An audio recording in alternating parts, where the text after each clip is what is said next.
तो चलिए आज एक बहुत ही दिलचस्प विषय पर बात करते हैं, शिव की तीसरी आंख। जब भी ये शब्द सुनते हैं तो मन में क्या आता है? अक्सर एक ही तस्वीर उभरती है, विनाश की, प्रलय की। पर क्या यही पूरी सच्चाई है? आज हम इसी जाने पहचाने प्रतीक को एक बिल्कुल नए नजरिए से समझने की कोशिश करेंगे। तो सवाल सीधा सा है, क्या शिवजी की तीसरी आंख का मतलब सिर्फ और सिर्फ विनाश करना है? ये वो सवाल है जो हमारी एक बहुत ही आम धारणा को चुनौती देता है। चलिए इस धारणा की परतें खोलकर देखते हैं। हम सब ने यही सुना है ना? कहानियों में, फिल्मों में यही देखा है कि जब शिव को गुस्सा आता है तो उनकी तीसरी आंख खुलती है और सामने जो कुछ भी हो सब भस्म हो जाता है। ये बात हमारे जहन में इतनी गहरी बैठ गई है कि तीसरी आंख डर और विनाश का ही दूसरा नाम बन गई है। लेकिन क्या हो अगर ये कहानी आधी अधूरी हो? और यहीं से कहानी में एक बहुत ही दिलचस्प मोड़ आता है। क्या किसी ने सोचा है कि इस सदियों पुराने आध्यात्मिक प्रतीक का विज्ञान से भी कोई लेना देना हो सकता है? चलिए इस हैरान कर देने वाले कनेक्शन की पड़ताल करते हैं। देखिए, विज्ञान हमें बताता है कि हमारे मस्तिष्क के बिल्कुल बीच में एक छोटी सी मटर के दाने जैसी ग्रंथि होती है। इसका नाम है पीनियल ग्लैंड। और कमाल की बात यह है कि दुनिया की कई पुरानी संस्कृतियों और आध्यात्मिक परंपराओं में इसी को तीसरी आंख का शारीरिक रूप माना गया है। यह सिर्फ एक इत्तेफाक तो नहीं हो सकता, है ना? इसको ऐसे समझते हैं, हमारे पास देखने के दो तरीके हैं। ये जो हमारी दो बाहरी आंखें हैं, ये हमें भौतिक दुनिया दिखाती हैं, पेड़, पौधे, लोग, सब कुछ। लेकिन ये जो भीतरी आंख है, इसका काम बाहर देखना नहीं है, बल्कि अंदर के सच को महसूस करना है, दिखाना है। ये एक सफर है, बाहर की दुनिया से भीतर की दुनिया की ओर। तो फिर सवाल ये उठता है कि अगर ये आंख विनाश के लिए नहीं है तो ये खुलती कैसे है? इसका जागरण कैसे होता है?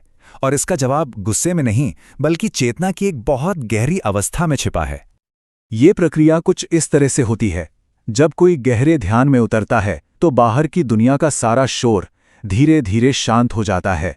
हमारी दोनों बाहरी आंखें बंद होती हैं और हमारा पूरा ध्यान अंदर की तरफ सिमट जाता है। और बस इसी शांति और एकाग्रता के पल में वो भीतरी आंख, वो तीसरी आंख जागृत होती है।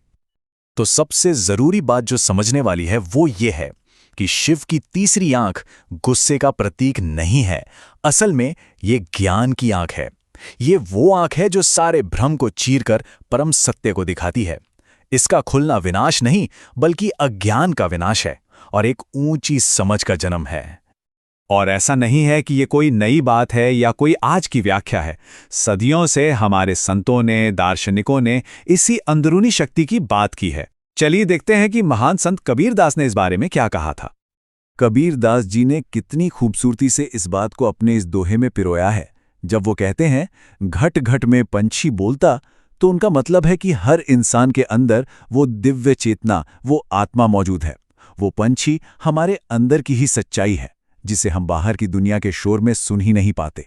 लेकिन जो भी इंसान ध्यान से इस भीतरी आवाज को पहचान लेता है, वही असल में परम सत्य को जान पाता है। तो कबीर के शब्दों का निचोड़ क्या है? बस इतना कि अपने अंदर की शक्ति को पहचानो। वो ज्ञान, वो समझ, वो तीसरी आंख कहीं बाहर नहीं है, वो तो हमेशा से हमारे अंदर ही है। बस जरूरत है उसे खोजने के लिए अपने अंदर झांकने की। तो ये कहानी सिर्फ शिव की नहीं है, ये कहानी हम सब की है। तीसरी आंख का ये पूरा विचार हमें यही तो याद दिलाता है कि हम सब के अंदर वो क्षमता है कि हम सतह से परे देख सकें, सच को जान सकें और एक गहरी समझ हासिल कर सकें। तो चलिए आज की इस पूरी बातचीत का सार देखते हैं। तीसरी आंख सिर्फ विनाश का एक हथियार नहीं, बल्कि यह हमारे अंदर के ज्ञान और विवेक का एक बहुत गहरा प्रतीक है। ये ज्ञान गुस्से से नहीं, बल्कि ध्यान और मन की शांति से जागता है और हमें भ्रम से परे सच को देखने की ताकत देता है। तो अगली बार जब भी शिव की तीसरी आंख के बारे में कोई सोचे, तो खुद से यह सवाल जरूर पूछना चाहिए, क्या यह विनाश का प्रतीक है या फिर ज्ञान और आत्मखोज का एक असीम स्रोत? शायद इसका जवाब देखने वाले की दृष्टि में ही छिपा है।